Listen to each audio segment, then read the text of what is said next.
Hi everyone. Today we're going to be talking about transference.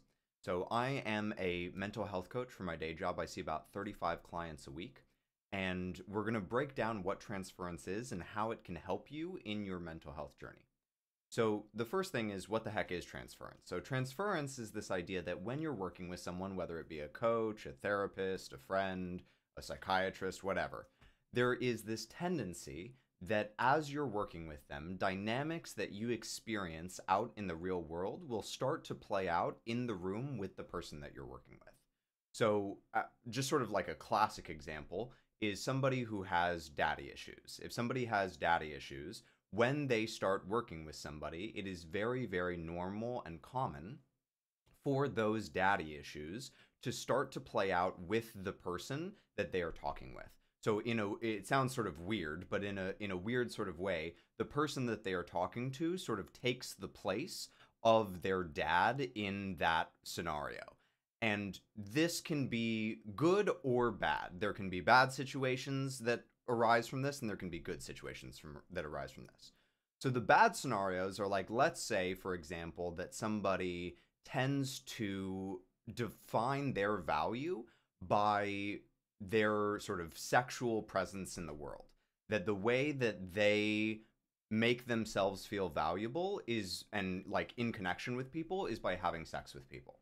And so this is how you wind up in situations when, like mental health professionals or whatever don't catch this sort of thing. This is how you wind up hearing about situations where, like, patients have sex with their therapists and things like that. And it winds up in really, really dicey, bad boundary situations. However, there are also situations where this can be a really, really good scenario.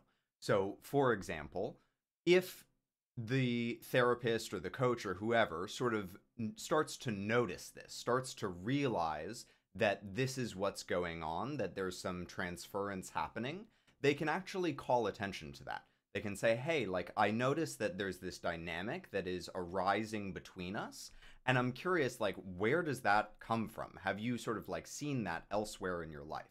And help you to sort of like trace the root back to where this dynamic sort of originated from.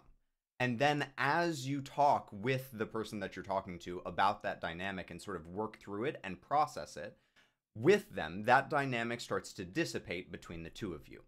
And what's really cool is then once you have worked through and digested that dynamic with them, it's not like it only applies to just them. It's not like, oh, well, now I've worked through it with, like my coach, but in the real world, I'm still going to experience this all over the place. The cool thing is, as you digest, as you sort of metabolize the dynamic in general, it goes away in general. So then out in the real world, you'll start to notice that dynamic diminish more and more as you sort of go through your life.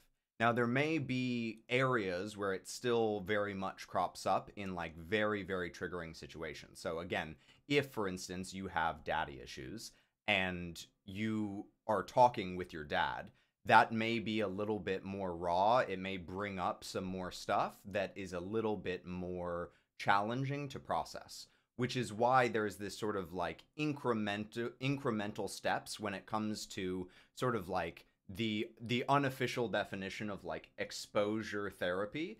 Like if somebody, for instance, is afraid of snakes, you don't start out by throwing them into a pit of snakes, right? Because that would just cause like horrible panic. It'd be terrible.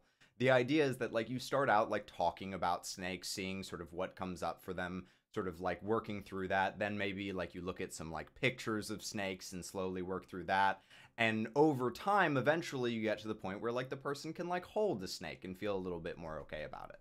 And so similarly, like you work through it in the room with the person that is sort of like, more trained and more comfortable in working through that sort of thing. And then from there, you're able to take steps to sort of like work your way up to, I don't know, ultimately having a conversation with your dad, if that is something that is sort of like doable given the circumstances. So that is just a little snapshot into transference. I hope that it gives a little bit more information. I had actually made a reel about this. I post reels every other day on this channel. And so I'd made a reel about this, and I had gotten, my watch just tried to talk to me. I had gotten some comments saying, hey, like, I'd like to learn more about this. So I hope that this gives you a little bit more insight.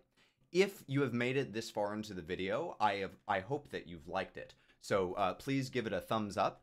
And if you have any questions, if there was anything that wasn't clear in my explanation, feel free to leave it in the comments. I read the comments, and I really do sort of use those comments to drive the content that I make so that I can help y'all the most, because that's really what I am doing this for, is to try to provide value to y'all. And then finally, if you are still here after all of this, please subscribe to the channel, because by subscribing, you'll get to see more videos like this, and you also help me out a lot. So I hope that this was valuable for you, and let me know if you have any questions. All right, thank you so much. Bye.